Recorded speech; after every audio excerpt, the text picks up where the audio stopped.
Casita is a woman of integrity, and she believes in what is best for the country. Facing the issue, she will do it carefully. Casita is who we need, experience guaranteed. Casita, Casita, Casita, Casita, Casita, Casita, Casita, Casita, number 6. On you it's time to raise the bar, let's take it to the top. It's time to choose qualified people to rep for ya. From the prisoners to senior, she's right here for ya. Can't forget the education, it's time for better. She's ready and she's focused to get the job done. SXM, the time is now, let us all vote for change. Shamira is the candidate to represent for us. She's gonna represent us locally and even to the Dutch. At SXM, we're taking travel and tourism to new heights. Here we boast spacious check-in areas, 10 passport control points, comfortable departure lounges, and an exciting new airport mall.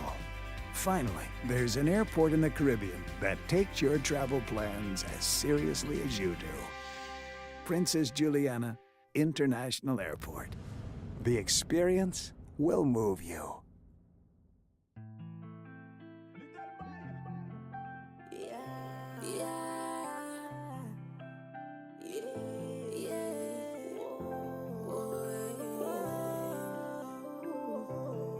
It's time to promote, so come out and vote. We not waste no time, we not make no joke. We voted for you, our Assembly and Rolex Jr. Candidate number 9, hard time but he come to shine.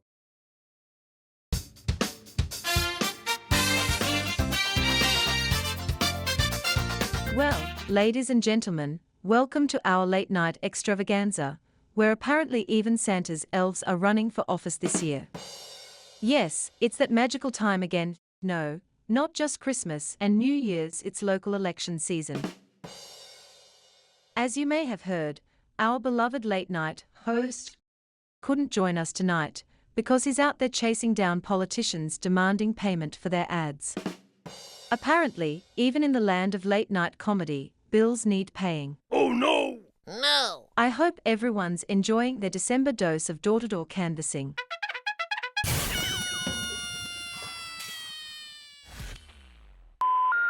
So, what better time for me, the AI stand-in, to step in and add a touch of circuitry to your late-night shenanigans?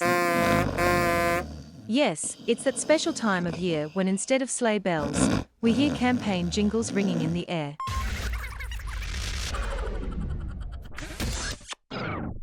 But fear not, we shall navigate through this electoral holiday chaos with the grace of a dead conch on roller skates.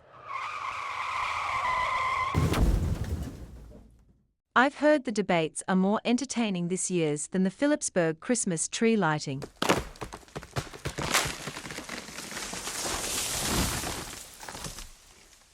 So, while our usual host is off playing Who Owes Me Money, let's make the most of our time together. I promise not to crash or freeze like your average political debate, hopefully. So, let's jingle all the way through this political merriment and hope that the 12 days of campaigning doesn't become a new holiday tradition every 4 years. Oh no! A sort of leap year. Or better said, a leap of faith year with these politicians. Let's begin. All right, final question. Oh God, finally. Good morning, everybody. This is for every person here. I'll wait. Thank you. And I guess you can use this question as your segue into your closing remarks, okay? I'm a teacher, as you know, and so I'm going to give some instructions before I ask the questions. Please keep it short. No whole long story about when Jesus was a child. I don't need to know what your party has in store, or what your party did or didn't do or is going to do. I want to hear about you. And so this is my question.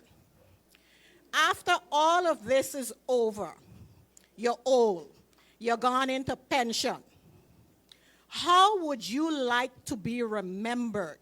What legacy do you hope to leave behind? Now, focus on the question. Like I said, focus on the question.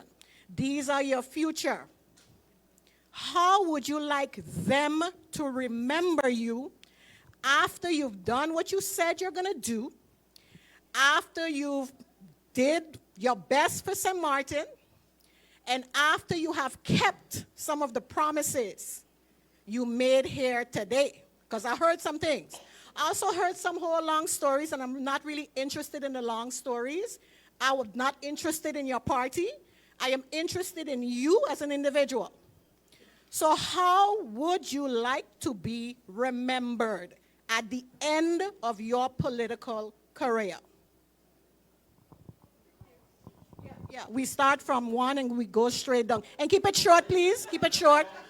Well, I start with, well, you want me to start from the end and go up? We start here. We start with you, Mr. Wilson. Yes.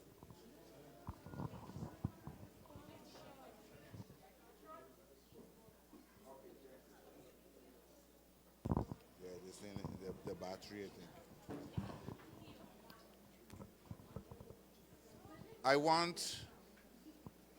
I want to see you all in the next 45 years, on your age where you have, talk about me,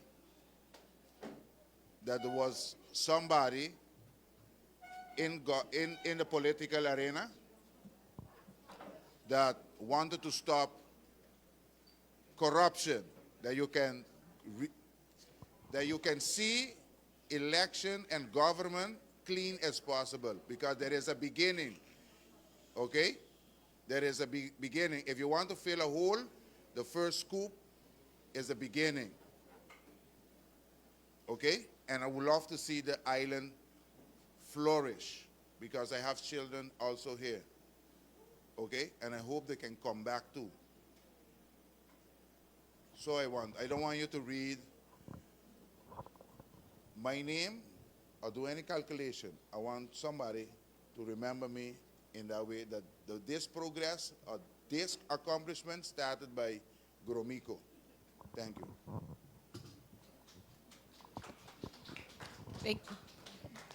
Thank you. I'm going to keep it simple, because I want you to remember me as someone who stayed true to my word. When I said that I was going to do something, I did it, and it was all for my community. I want you to be proud of me working for the people.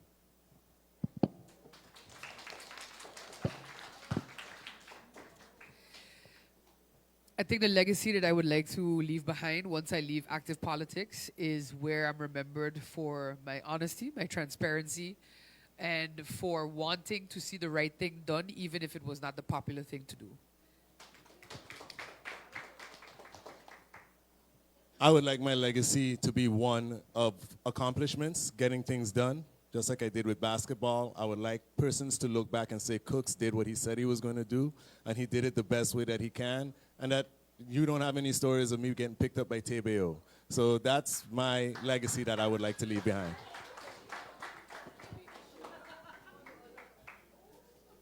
I would like to be remembered as a true soldier of my Father, the Almighty Most High Yah, and a voice for the people who was always brave and fearless and always stand up for his rights and for the people. You know what I'm saying? And I want y'all to remember me and all of that I did, so when I can't walk, I could help me out. You check it out, you know.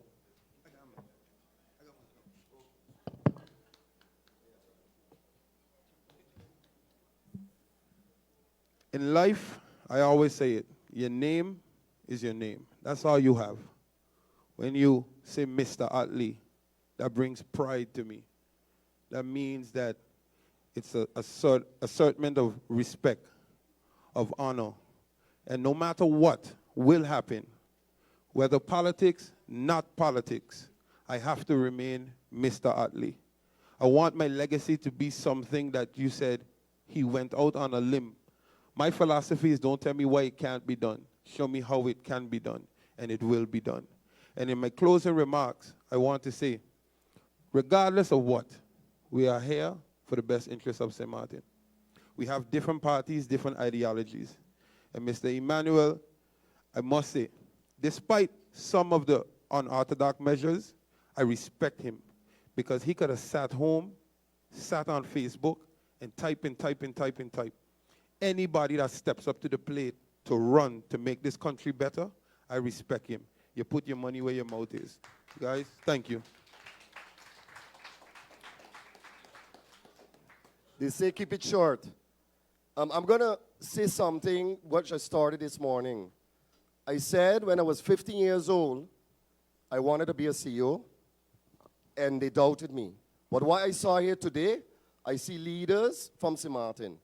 What I would like to leave as legacy is that myself as a leader give opportunity, make sure that you get the opportunity and a fair opportunity to strive and be the new leaders of St. Martin. Then I would feel comfortable sitting in my chair with pension that we have created leaders, the future leaders of St. Martin. Thank you.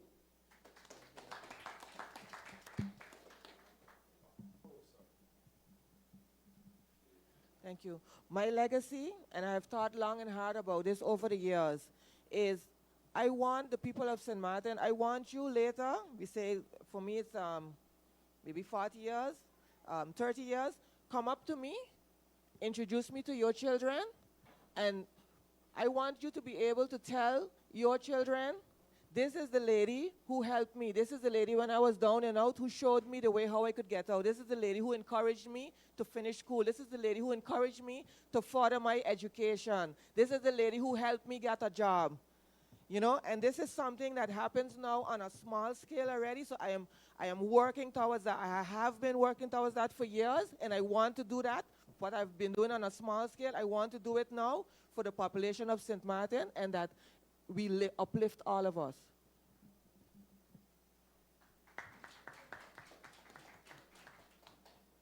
All right, thank you for the question, Ms. Loger. For me, what is important for me? It was mentioned earlier by Minister Otley, my name. My name is very important for me. That's why I'm one of my campaign slogans is integrity, competency, and honesty. I would like to be one of those leaders that would be able to go, I am going to be one of those leaders that is going to enter Parliament and come out clean. I would like to be known as an individual that will fight for the people, those that can fight for themselves, those that cannot fight for themselves.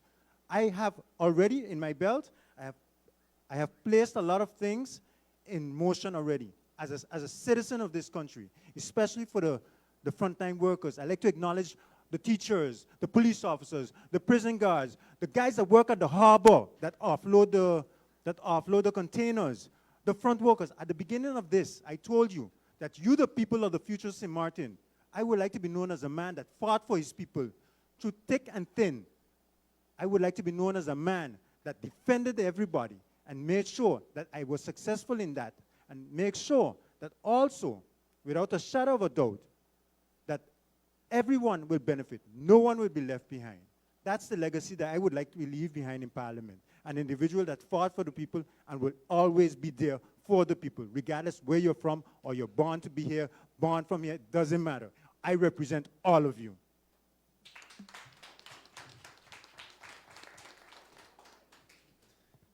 Yes, so I just want to say thank you, each and every one of you, for being here and being attentive. I would like to thank the teachers for organizing this as well. Legacy is something, it's powerful, you know. But for me, legacy is not about me. It's not about me, it's not about what a name, you know. Anybody can have a name, but it's what you do with it, you know. For me, it's about mentoring the next generations to come to create a better future for St. Martin. You know, I already said it in multiple interviews as well. I'm looking at 3 terms, which is about 12 years in politics. After that, I'm already right now mentoring new politicians that are eager and willing to want to become politicians. You know, but I want to show them and guide them how to do it the correct way, so to ensure that the future can continue on a positive way. So that's important for me. I've done it as well as a social worker, where even persons that weren't under me, I go to the grocery store anywhere, and the families come to me, or even the students come to me and say, you don't know the impact you had on me, although I wasn't under you. You know, so it's quite often people that aren't even directly affected are affected by the way you carry yourself. You know, and that's important for me. My legacy is my children, the next generation, for them to be proud of the person I am, and for them to hold their heads up high and say, that's my father. You know what I mean? And for the students I had to say, that was my teacher. For the citizens of St. Martin to say, this was a politician that actually cared for the people of St. Martin. That's a legacy. You know, it doesn't have to be by name, but it's by action. Thank you. Yes, like I said, I keep it at eye level. I like to watch everybody in the eye. I would like to thank the teachers, Ms. Day particularly. Thank you guys for inviting us. Thank the students for coming out. I would like to be known for integrity, hardworking, God-fearing, and love for country. Because we talk about good names, and a good name is better than riches and gold, but a good name is also easier lost than won. So I always would like to be remembered for doing better and wanting better for my people and my country. Just do better. Thank you. I guess I... Test. Okay. There's an African proverb that says, I am because we are, and we are because I am. And that simply means that my existence depends on each and every one of you. And your existence depends on all of us. And that is what I want my legacy to be. I want my legacy to be that when any one of you go anywhere in the world and you say you are a St. Martiner, it means something again. People recognize who you are. It means something about your character. It means something about your integrity. It means something about your workmanship. And that is what we need to build once again, and that is what I want my legacy to be. I want my legacy to be that I have given my life and I've sacrificed my life and my life's work to ensure that St. Martin in itself is a free, independent, and happy nation where being a St. Martiner means something. Thank you. In other news,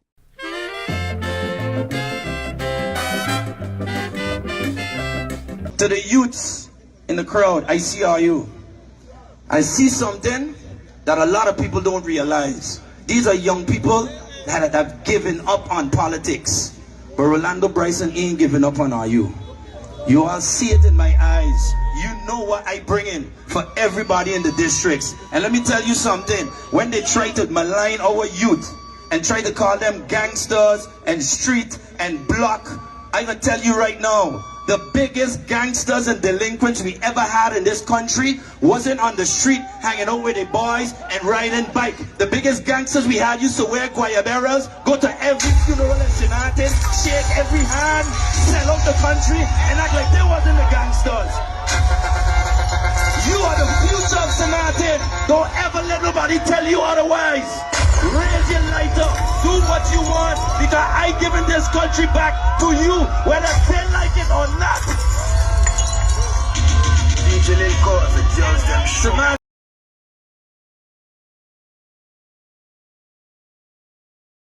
Transparency, and guess what we're going to give you?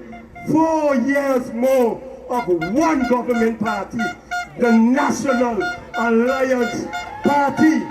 If you, the people of St. Martin, want honesty, you want integrity, and you want to get the job done, vote number 4. But not only number 4, not only number 4, any one of those 23 candidates on this party you can vote for.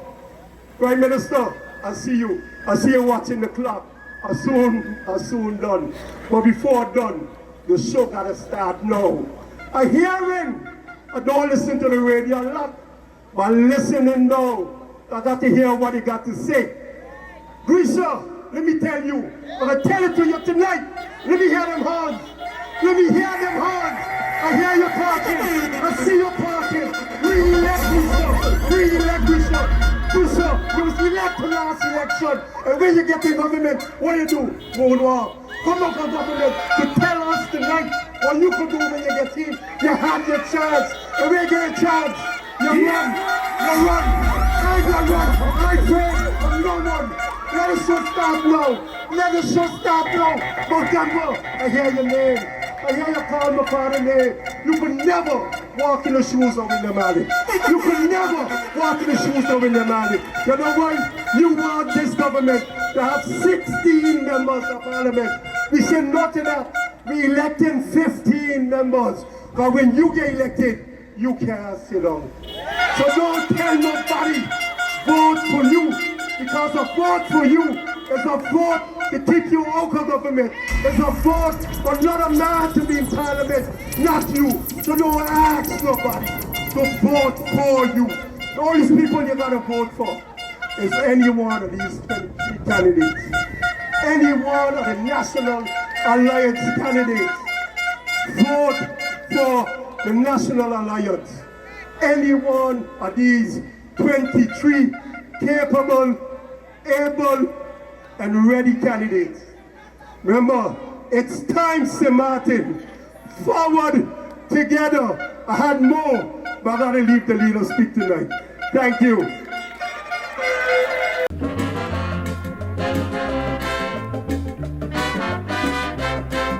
A Bajan and a Trinidadian dying with starvation. The Bajan say, look, Trini, now we make a cook. I put the rice, you going to put the meat. Yes, and Martin. You see this strength he have? We need that. You see that little melee? They could keep that. Still voting NA, brother. We need to vote to run back in office. Why? It's hard for we, it's plain to see. We need to vote to run back in office. Why? They can't deny he leads with pride. And I don't mean to be boasty, but we're walking for way. Together as one, we can get the job done. We're walking for way. Number two and anybody, for sure we solid with heat.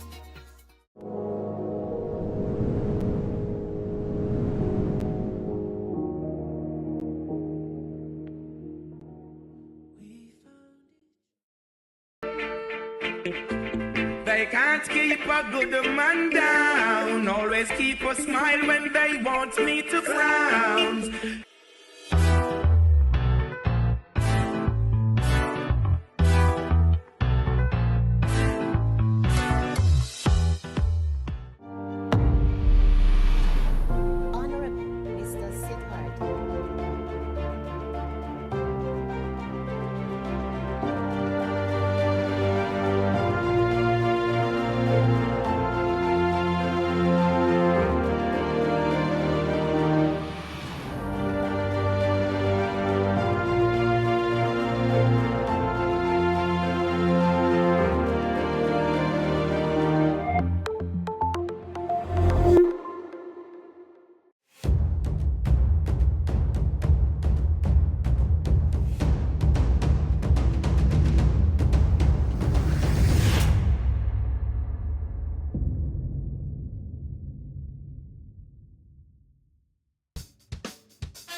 Yeah, we gon' vote for him.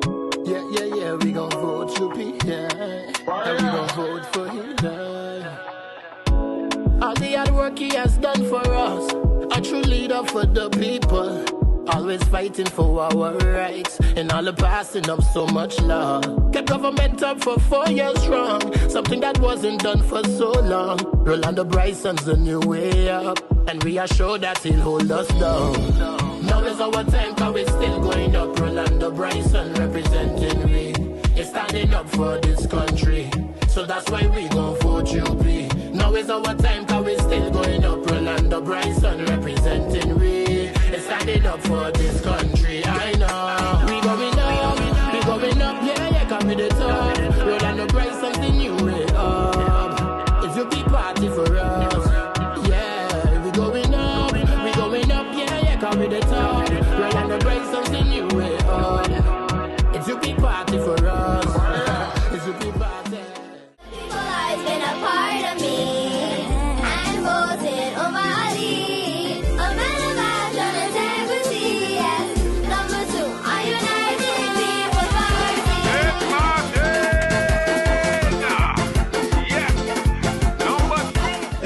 something that we look forward to do. Carl & Sons has delicious food to fit your lifestyle and go easy on your pockets. Carl & Sons, your #1 spot for breads, pastries, cakes, sandwiches, breakfast, and lunch. Check out Carl & Sons today on Pondville and in Coal Bay.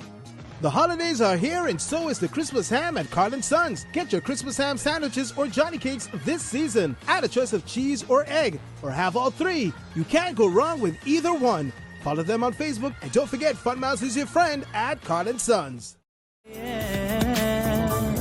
St. Martin, we probably go far, and we know, search for a sign of a change, a chino. You know it got days when you feel like a zero. I woke up this morning, but felt like Mark Mingo. Tomorrow be a better day. Respect is the key, education gon' matter, so don't you try to run away. St. Martin, the place where the food is good, the people is good, the music is good. We living like we on a road. You're trying to take us down, but I'm thinking could they really though? Misunderstood. Oh Lord, help us protect ourselves, help us look in ourselves. We're searching for what they call the fire that's in ourselves. I just want to see the best for my motherland. I just want the whole world here to understand that we came from the bottom of the sewer, now we heading way up, high up unto Wonderland. Opportunity is yours, so make it happen. Take an action.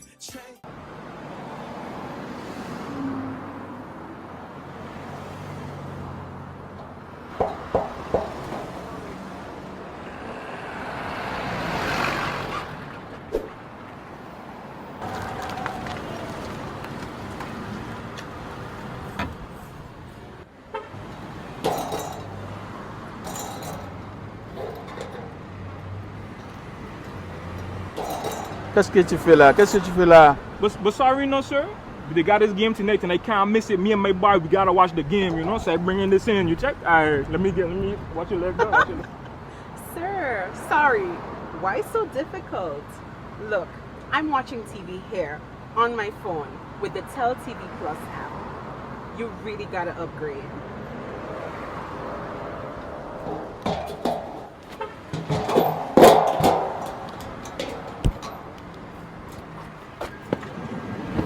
Okay, so miss, tell me about the Tel TV Plus. I hear about this. Okay, so once you apply for Tel TV Plus, you can enjoy it anytime on the go. Anytime? Anytime. On the go? On the go. You simply download the app, log into your account at any time, sit back and enjoy.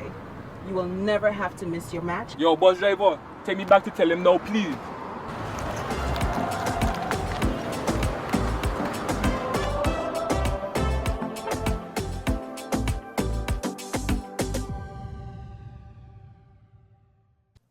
MP Sarah Westcott Williams.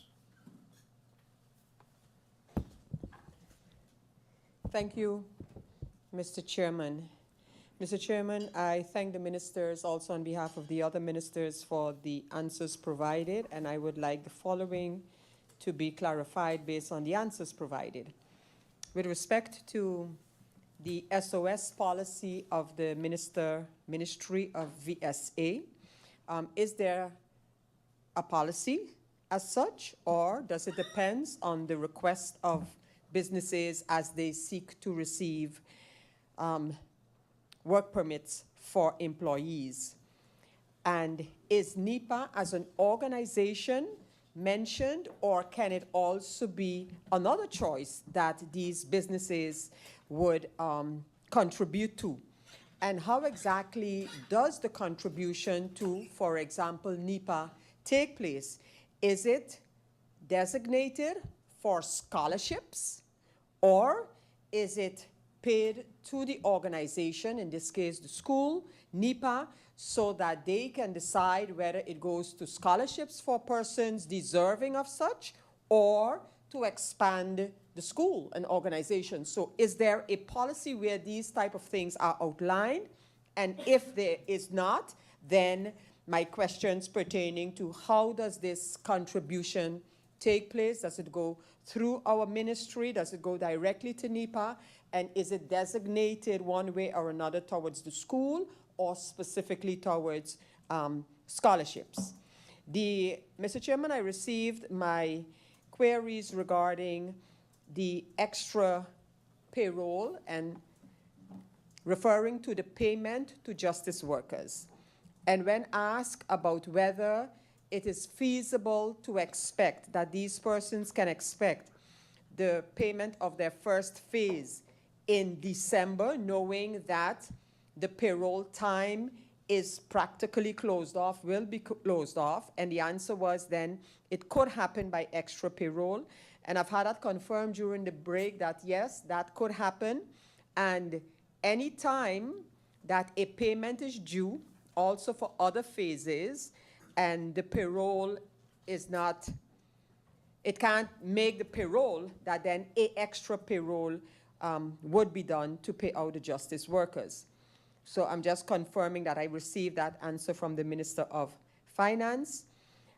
Mr. Chairman, with respect to the overtime matter, I would like the Minister of Justice to explain, just in general terms, if for KPSM, the change from the overtime schedule now to the new one, is that an advantageous move, or could it possibly mean that because this matter is retroactive, that they would have a loss compared? So what they were getting, the 300 guilders, the 1,000, et cetera, KPSM, sorry, and they and then that is going over now to a different schedule of overtime. So is that a benefit that for especially the police organization, or could it mean that they have been receiving too much if this matter is going to be done retroactively, is my question. And a similar, no, not a similar question, but is this maybe offset by the increase in the dark hour allowance? And am I to understand, again from the presentation of the minister where this matter is concerned, that the way it is currently, and now I'm referring to the dark hour allowance, that if someone is making, let's say 40 cents per hour, generally speaking, that then if that person is to receive a dark hour allowance, that then he or she would be getting 44 cents? Is that the way it is right now? Because the minister in her presentation, Mr. Chairman, indicated that right now, dark hour allowance is 4 cents. I assume it's 4 cents an hour. It can be 4 cents a day or 4 cents for 4 hours. So I'm asking if someone's pay right now is, let's say, 4 guilders an hour, and that person worked dark hours, would that then mean that the pay that they get for dark hours is 4 guilders and 4 cents? So if the minister can explain how exactly that works, please. And then I thank the minister for providing an answer on the matter of the insurance. And my question is, given what the minister mentioned, Mr. Chairman, and the changes that needed to be made,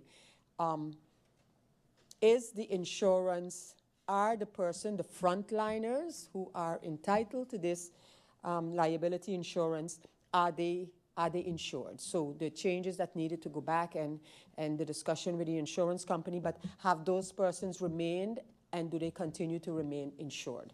Are my clarification questions, Mr. Chairman, and I thank you. Thank you, MP Westcott Williams. The next member making use, MP Grisha Heiliger Martin. Good afternoon, Mr. Chairman. Mr. Chairman, I'll get right into the clarifications. I have one for the, well, two actually for the Minister of TIAT. I didn't grasp the first answer. When will it be presented? It didn't, maybe if you could repeat that for me, please, when the State of Education report will be presented. I didn't get that answer. And the last one for the Minister of TIAT, it wasn't clear. It was stated that the funding for the resources is 27.22 euros, 27.22 euro. This is for the Minister of Education, but the Minister of Justice, I'm sure, is the one that's answering it. But this is for the Minister of Education, and through you, Mr. Chairman, the Minister of Justice stated on his behalf that it is 27.22 euros. Just 27.22 euros? I just want to know if it's 1,000 or I don't understand. 27.22 euros is all the minister stated. Then I have, again, it's going to be me and the Minister of TR today, Mr. Chairman. It was very vague. I asked for the commitment letter from the Royal Cruise. I want a copy of it. The Minister of VSAT answered on behalf of the Minister of TIAT that it is with the budget 2023. If it's with the budget 2023, I don't know where I can find it. I don't know where it is. I would like for the Minister of TIAT to please present me with the commitment letter from Royal Cruise regarding the marketplace. And I would also like, and I also asked, the amount committed within the commitment letter. I would like a copy of that. And please don't send it to me confidential. I'm asking in advance. I have some clarifications also for the Minister of TIAT. I don't know if MP Westcott touched on it because I was busy reading, but I don't understand the cap. So there's a cap on the cap. So I know there's a cap of 540 and you stopped at 400. So your cap is at where you stop? That's your cap? That's the cap? The decision of the Minister of TIAT is the cap of the 400 and something that he gave out in general. That's his particular cap. So he's not, because earlier I think he said in the question hour, the Minister of TIAT said through you, Mr. Chairman, that they can go up to 550. So are we sticking to that 550 cap, or are we setting our own cap below the 550 cap, the overall cap? That's my question. Then, Minister of VSA stated that these major investors have to meet a maximum capacity. I don't understand what that means. Through you, Mr. Chairman, if the Minister of VSA could clarify what he means by maximum capacity. The minister also mentioned that it's $122,000 that they have received thus far. I would like to know per company how much was allotted. Is there a fixed fund? How is this criteria? I don't understand the criteria. So I asked for X amount of work permits, and in return, I have to also invest in NEPA. What's the criteria? How much do I invest? Is it based on how many permits I get? I invest this amount. I'd like to know per company. Airport, the one for the airport, the one for the hospital, the one for the new project in Indigo Bay, and I think there was a fourth company. Per company, how much of that makes up the 120,000 that is there? And I also asked, how long is this agreement? Is it just, okay, so this is I guess it's on a per project basis, that depending on how many, is it only based on the criteria of only when there's a project, and you get X amount of permits, then you give to NEPA. I don't understand the criteria. The criteria was not clear. I don't understand it. I just need a full, better explanation. It's a great initiative, Mr. Chairman. Money is there for NEPA, but I just want to understand how it is put together more specifically and clearly for the people through you, Mr. Chairman. I also have a concern go back to the Minister of TIAT. Royal Cruise. 2021, 168. Royal Cruise is the one that spends. Those are the big spenders, and I can feel. I hear it in the taxis. I feel it in Front Street. They're not. The big spenders are not coming to St. Martin. These are the big spenders. Don't we feel that this is an issue that it has dropped at 2023 to 96 calls from 2021, 168 calls? What are we doing to increase these calls? This relationship, to amend this relationship with Royal Cruise? What are we doing to increase this? Are they is the Minister of TIAT or the Harbor or whoever, are they in talks with Royal Caribbean to at least consider increasing the cruise cost? Because that's not clear. MP. With that, I'd like to end it. I know, Mr. Chairman. I know you're going to let me slide, right? If the you last know. one. Thank you, Mr. Chairman. MP Rolando Bryson, you have the floor. My apologies. Gotta let me slide too, Mr. Chairman. Good afternoon once again. Mr. Chairman, I too actually look at the numbers that are presented regarding the, I want to pull up because I made a note here. Okay, cruise calls.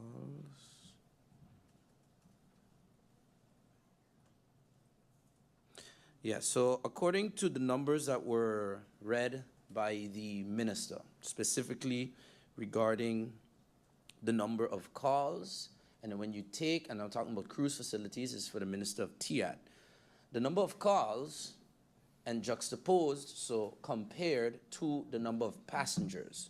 When I look at the number of cruise calls in, for example, 2022, you have 469, and you have 862,000 passengers.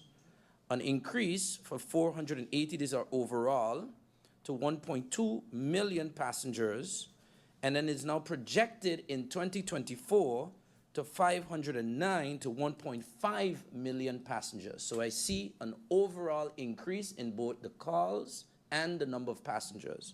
Now, of course, I would share the concern with regards to Royal Caribbean, because they are indeed a very important part in terms of the number of passengers, in terms of, the quality of passenger and so on.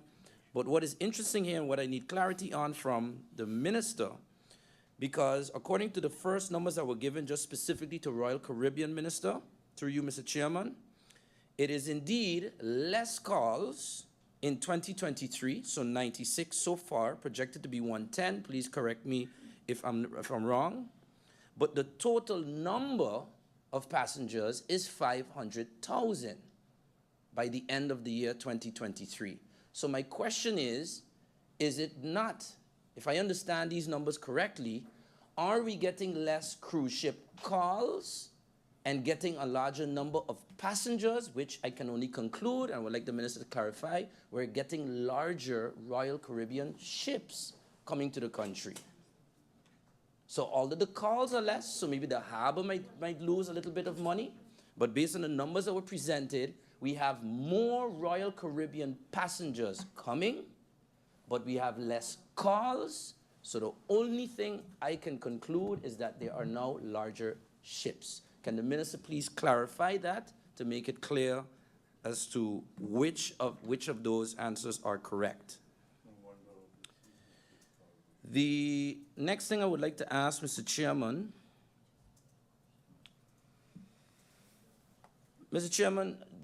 there's always going to, I'm sure this is now the second clarification round for the Minister of Justice, and bear with us, or at least me, because this process is not something that is maybe very familiar to members of Parliament and so on, because the minister has been through this.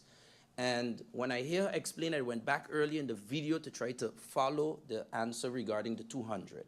And I still feel like I need some clarity. When 200 LBs, which a breakdown has been provided, I think the minister outlined when I rewatched the answer, and it was the LBs are provided after the LBHAM are assigned to the governor. The next step that the minister stated is that the minister signs the LB, co-signs the LB, correct, thank you. And then the third step that she mentioned after that was it would go to finance.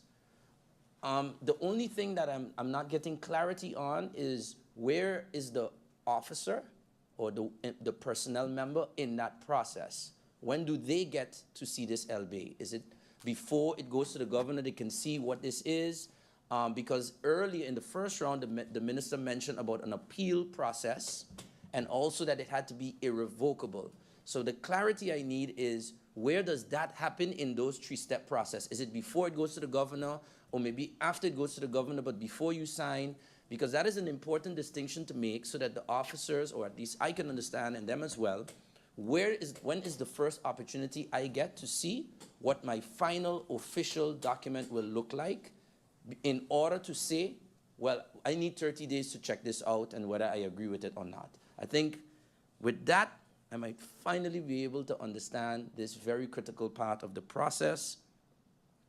And in the event, if it is that the minister, after co-signing and it goes to finance, but there's a besoir or an objection to the decree, is it that until they formally inform the minister that they agree, that is when it would go to finance and then they can receive a retroactive payment?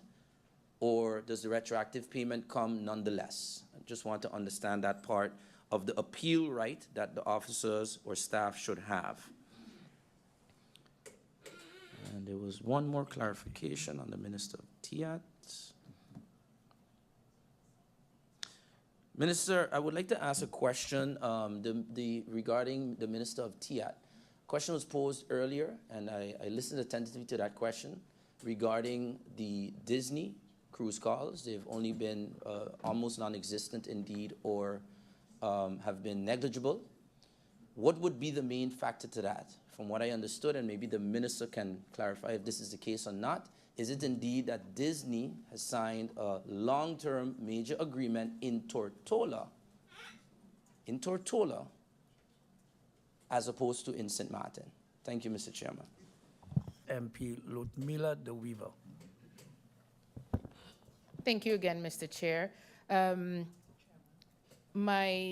think I need to clarify last round because my question wasn't really answered, and actually if attention was paid to what I was saying, I was actually giving the Minister of Justice a compliment for the structured way and payout that she had, that she prepared in this. And what I went back and I said that in all of the discussion of the 2023 budget and in the discussion of all of the expectations to justice workers is that I remember specifically the minister saying that what was done with the payout to the justice workers in 2019 was illegal. Her word was not illegal. Her word was incorrect. That is exactly what her word was. And that's all I was trying. It was incorrect, an MBA was used. So I was just repeating what I retained in my head from since this discussion started. And what I was saying in the same breath that persons were paid out in 2019. And now what it is my understanding that some of the officers, some of the justice workers potentially have to pay back something. That's what I said. Is that the case? And then I went on again to say that this country is privileged to have those justice workers still be at their job for 10 years when their salary hasn't changed for 10 years. And again, I complimented the minister on her work done. Perhaps the only thing that was heard was liar. That's not what I was saying. The minister and her structured approach was actually a realistic plan that I am getting. And I go on again to state that, which is the question of mine that wasn't answered, is we have a structured approach of a payout for justice workers. In the event another hurricane happens, another significant event happens in this country, what contingency plan is there in place? Are they going to put a reserve next? Because you have people waiting over 10 years for it. And then I also said, I know I have been a broken record since the Central Committee meeting last week and this week. I specifically was referring my questions to what different civil servants of various ministries are expecting with their COLA. My answer received from the Minister of Finance was, we agreed with the union to do a joint statement. We have less than half a month left for the year. So whether you want it to be a surprise and like a secret Santa, I just want to know what people can expect, because people outside, civil servants outside of justice, are expecting something. But if it's a secret Santa surprise you want to do, then by all means, please do it. So let me reiterate again. I just want straightforward answers. It was a compliment to the Minister of Justice for a structured, non-illegal approach, because I want clarity on the MBA in 2019 and how it was done and what was wrong. That way people know what to expect. It's managing expectations. It's a simple thing. Thank you very much. So starting with MP Westcott, KPSM oversight change, new to old schedule, advantage of police organization, or have they received too much in the past? The overtime regulation is one negotiated by the unions and has been supported and adapted based on their requested changes. The major change is that the hours incurred above 40 hours are no longer capped at 1,000 guilders. This is what was requested and negotiated by the employees to the Minister of Justice. This is exactly what was a part of the 2019 draft police law that was picked up after it had gone through the COR. Nothing was being done with it, and it was carried through to where we are today. Now, if there is any disadvantages to any of the officers, I cannot say that there is. I would want to believe that what we have done with the unions and this is what they championed and fought for, is exactly to the benefit of all employees. Is this offset by the increase in the dark hours allowance 4 cents per hour? So a correction, that was an error where it had 4 cents. It's actually 40 cents is what it used to be, or what it currently is, but in the draft to be signed by His Excellency now, it goes to 4 guilders. So from 40 cents to 4 guilders per hour. In terms of the insurance, that's exactly what we are working towards, and understanding that there is adjustment that needs to be made by the policy. We are seeking for the policy to be onward. I have gotten a positive response from the insurance company that is there will be a retroactive or a continuation in the insurance coverage, so that would give us the comfort that the officers are insured. Based on the discussions we're having with the entity, it was not indicated that that is not possible, so that is a part of our discussions, that it would be continuous. MP Bryson, with the outline progress regarding the LBAs, when exactly does the employees get to review the LBAs, which, or the appeal with the besoir given? So, keeping in mind that we are putting forward LBAs for individuals who have not placed any objection. So remember, the placement letter gave them a complete breakdown of where they are and what they're, not figures in terms of money, the value of the money, what they're entitled to, but what they're being offered. So their LBA is going to reflect that. If they haven't given any objection to that, then we are taking it that they accept it. So the process of the LBA is going to go fully through. Now, once they receive the LBA, and you're asking when will that be, of course, we're trying to be expeditious in this process. So after the governor, then the minister, then to finance, it'll come to them. But then by then, payment has been made. They will then have the opportunity to do an appeal if they wish to. But remember, we're acting based on non-objection. Those who have objected, the discussion happens before their LB goes anywhere. MP De Weaver, is there a contingency plan if there's a disaster for justice workers to be paid? Just like any matter of obligation that we have going forward. We have obligations, and if anything happens in terms of a disaster, we have to ensure that those payments takes place. So we will do everything within our might and will to ensure that justice workers and that obligation is adhered to. Will the staff have to pay back? We do not seek for anyone to have to pay back, but of course, every individual conversation is going to be looked at, or every individual situation is going to be looked at and discussed. So I hope that I've covered the questions at MP De Weaver, but I do, through you, Mr. Chairman, have a point of clarification that I would like to carry.